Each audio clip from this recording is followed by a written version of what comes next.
Alright, so I'm making this video to show you how to make some of the tacos I like to make using the skirt steak that is the same meat used for arrachera.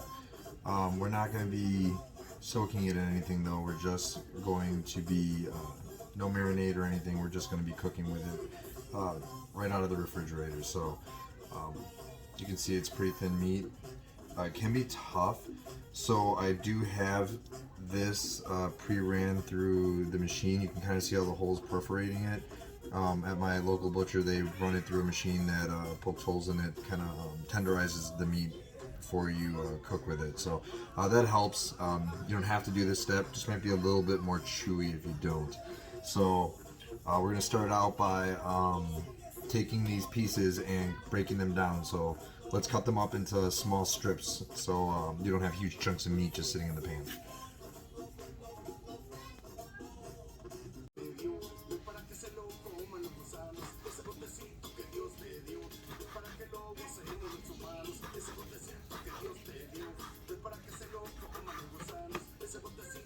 You can kind of see how big the pieces are here. They're pretty small, about the width of my finger.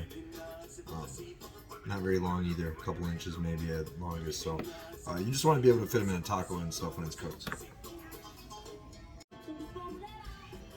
Alright, you can see here we got about 2 pounds of the meat all broken down into strips like we just talked about.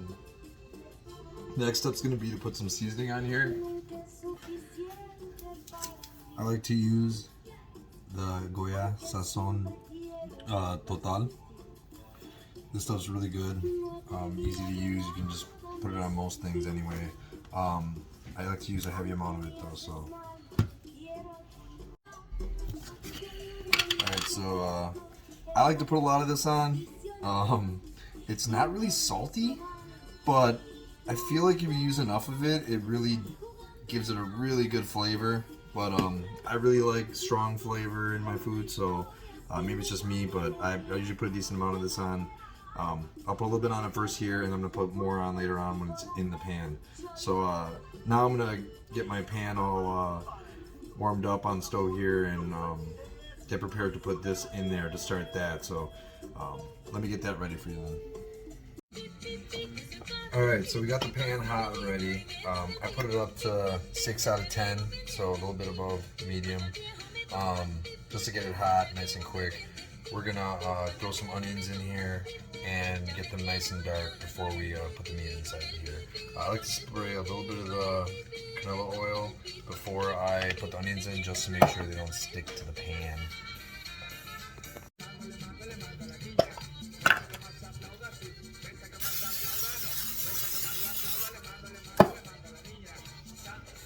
Onions.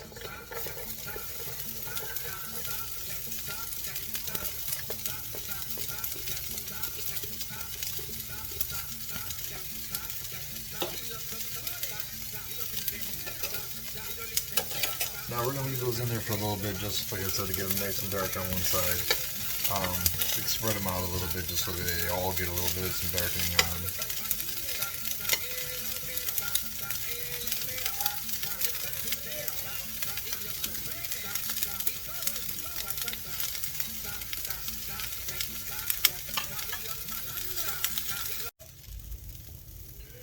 Alright, we got some blackening going on the onions.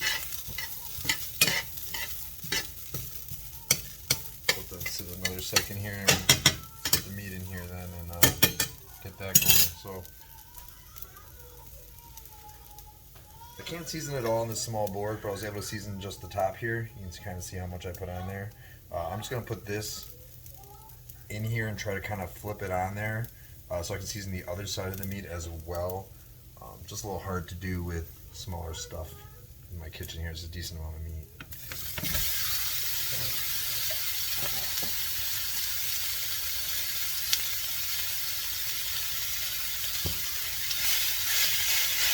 At this point you can lower it down to like 4, a little bit below where we had it for at 6 before for cooking the onions.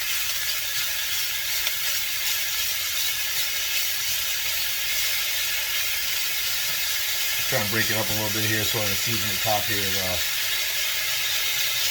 actually seasons it up. So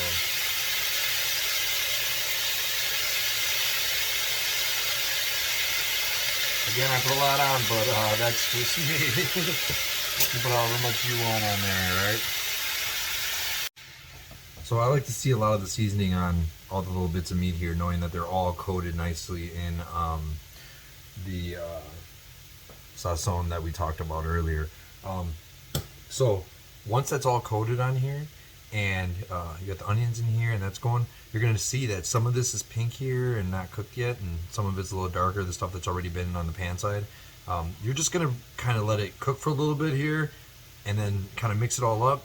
Let it cook a little bit, mix it all up, and just repeat that for a while here. I'll try to kind of time it to give you an estimate, but usually I do it visually, so I'm not really sure on the time. I usually just like to get it till there's no meat with any pink color on the outside of it anywhere within the pan when I'm ready. So I'm going to do that now, and then we'll see. I'll show you the next step right after that.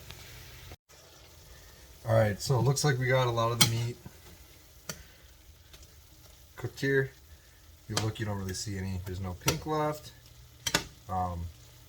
It's shrunken down a little bit, and it smells great. So at this point we can add a little bit of some salt, and not a lot. You don't want to overdo the salt on this. Nobody likes a salty taco. Pepper.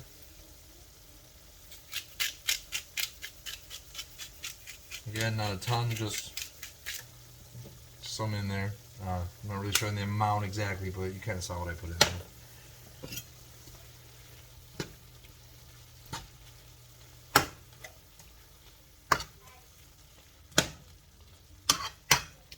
Okay, so now that we got that all cooked and we got the salt, pepper, seasonings all in here, it's good. Let's get down to adding some like a salsa to this and we're gonna reduce that salsa down so that it's just really concentrated flavor in the juice here with the meat. So right now we just have the juice of the seasoning that we originally put in with the onions. So let's go ahead and add that taco sauce. So I'll show you what I got.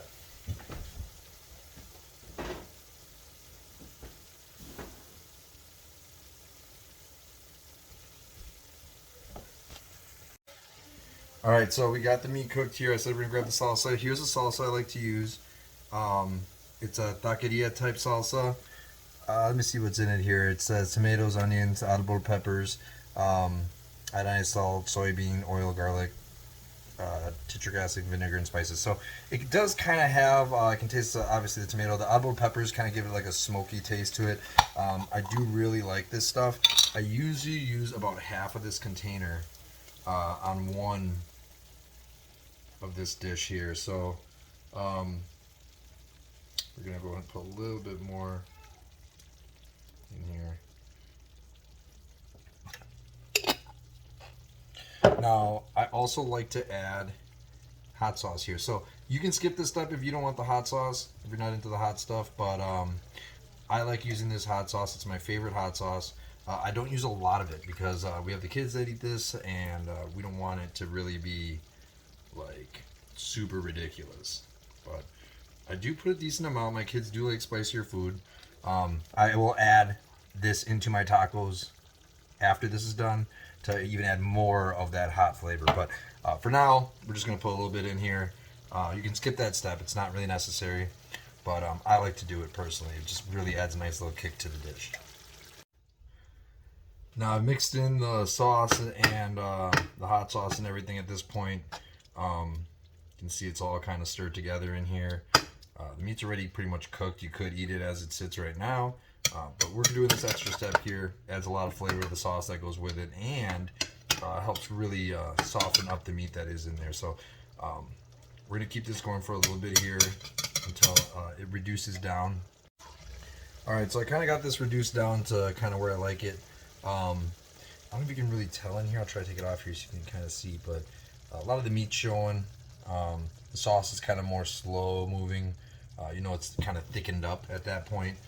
So I'm gonna get the second burner on here, and we are going to move it over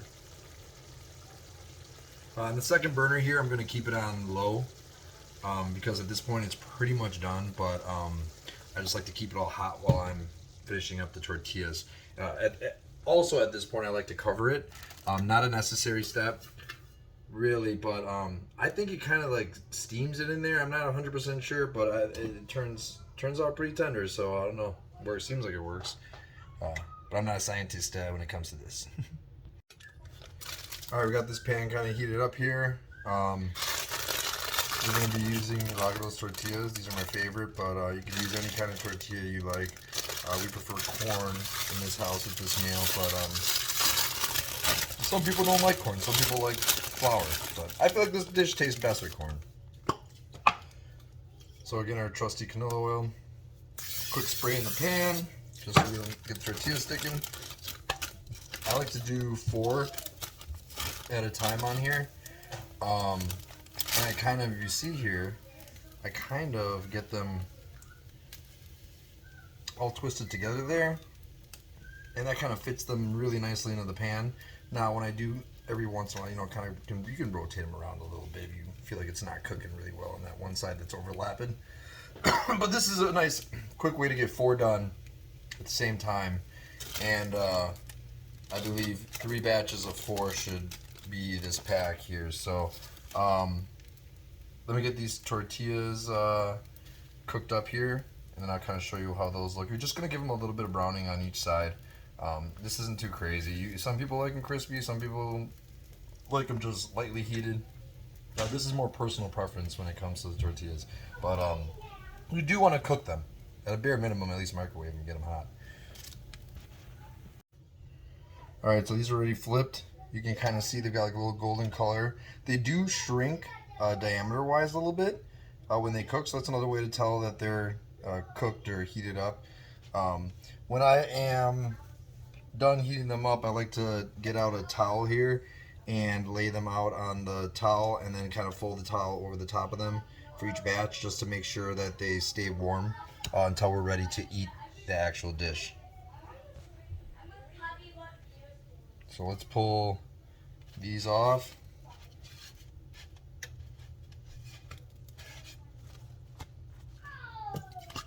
Spray some more oil.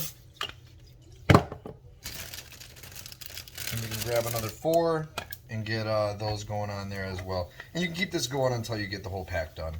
And that's pretty much all you got to do to make this. At that point, you'll have your tortillas. You'll have your meat and stuff done here. You can see it here. The only thing you got left to do is maybe cut up some onions, some cilantro if you want that for the tacos themselves. If not, you can just eat them bare. So it's really up to each person however you want to dress up with your taco. But the way I cook the meat here, I think, is a really good way to cook it quickly, and it's tender and it tastes delicious. So I hope you enjoy it. Alright, just put these 4 down. I just want to show you kind of real time how long I'm cooking them for here. It's not very long.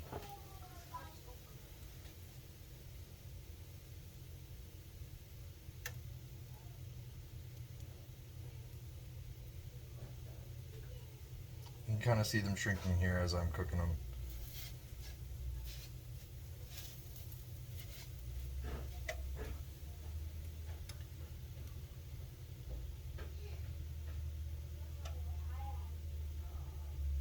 Even start kind of curling up on the edges as one side shrinks and the other side still full size.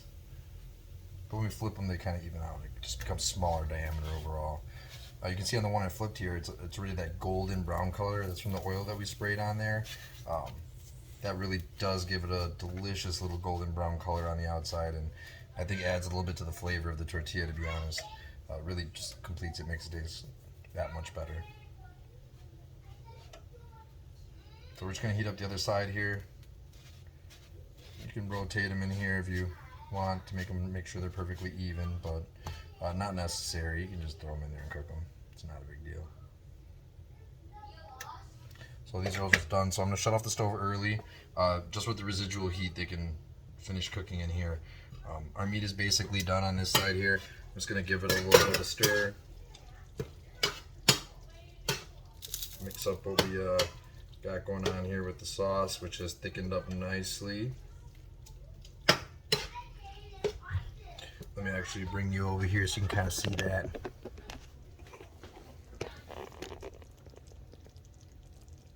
That sauce has really reduced down nicely.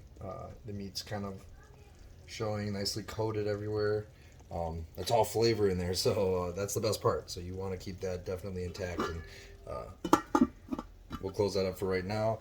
The tortillas are basically done in here. I'm going to pull those out and stack it up, and then it's ready to eat.